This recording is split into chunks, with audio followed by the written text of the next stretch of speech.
some more Star Wars Outlaws news that I found pretty interesting. Have you played Assassin's Creed Odyssey, by the way? Yes. Okay. Not Odyssey, but a bunch of the others. Okay. In any way, I might ask for your knowledge on this, because I think I've played like the first game a little bit and was like, this is really boring, and I never played any of them. And I know that like that apparently there are other ones that are like a lot better and everything. I totally get that. So Star Wars Outlaws creative director Julian GIRTHY spoke to Edge magazine, and he's talking about the open worldness of the game and the size of it and the scale of it. And apparently exploring each playable planet will be a quote an odyssey in itself, and said that some of the worlds will be double or triple the size of one of Assassin's Creed Odyssey's playable zones, which I don't know how big that is, but I assume pretty big. I would assume that it is massive if he's bragging about it, because like you're not gonna go to Edge magazine and be like, I got a 5-inch dick, it's fucking huge, right?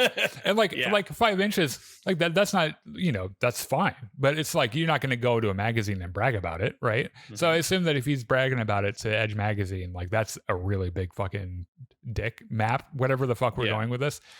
And the other thing that stuck out to me was that all the worlds apparently are designed from scratch and are not procedurally generated.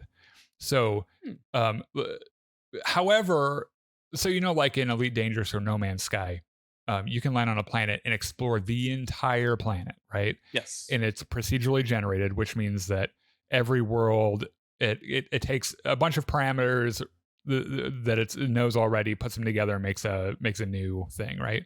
Yeah. That is not the case for this game.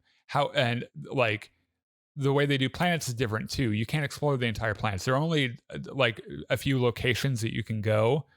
Mm-hmm. Like you can't go and explore the whole damn thing, which I think is the focus of these games is different, right? Yeah. No Man's Sky or a game like that, it's about finding and exploring the entire universe. Right. This is more about like the missions you undertake as yes, and sort of this handcrafted experience. The story, going on these heists and things. Yes. Speaking of which, it was also talking about the extensive freedom and the impact that your decisions have on the game with the reputation system, which looks a lot like Red Dead Redemption 2, where you meet a guy and like you could get a mission for him, or you could just shoot him in the head.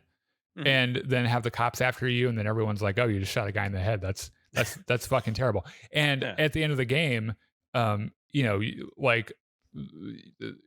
are like 3 or 4 different endings that you could get, and they're drastically different. Within its own thing, but like it's not like I've heard of these kinds of games where like you're made to think that your decisions impact the story, but at the end it really doesn't matter what you do. Like it's like the end is the end. So what Mass Effect is the poster child for this, right? Which I have not played all the way through, but I've heard that exact thing. Is that's a big problem with Mass Effect. Your choices matter in that they are very cosmetic, and you get various blue or red points. But when you get to the end, it's basically just the end, right? So I don't know. I'm excited about this game. They've given me enough for Star Wars Outlaws that I am now kind of like, give me this fucking game. Like I want to play it now, which is funny because pretty neat. It is. And I'm also trying not to get myself whipped into a hysteria over Starfield. Mm-hmm. But I think it might be too late because I've been looking forward to it for so long, and they put it off a couple of times, and now like it looks like they can't put it off anymore. Like it's because it kind of seems like Xbox's general well-being might hinge on this game. And so like they're like, this game needs to go out or we might go bankrupt. Like I'm because that comes out in like September, I think, right? And does it? It comes out pretty soon, and I'm like trying not to have a constant erection about it. One of the guys that we played Battlefront with like went and bought the collector edition watch and shit. Yeah. And I was like, I'm not going that balls deep because I don't want to be upset. You're like, you're going to get it. It's going to be some like shitty $10 Walmart watch with some paint on it or some shit. So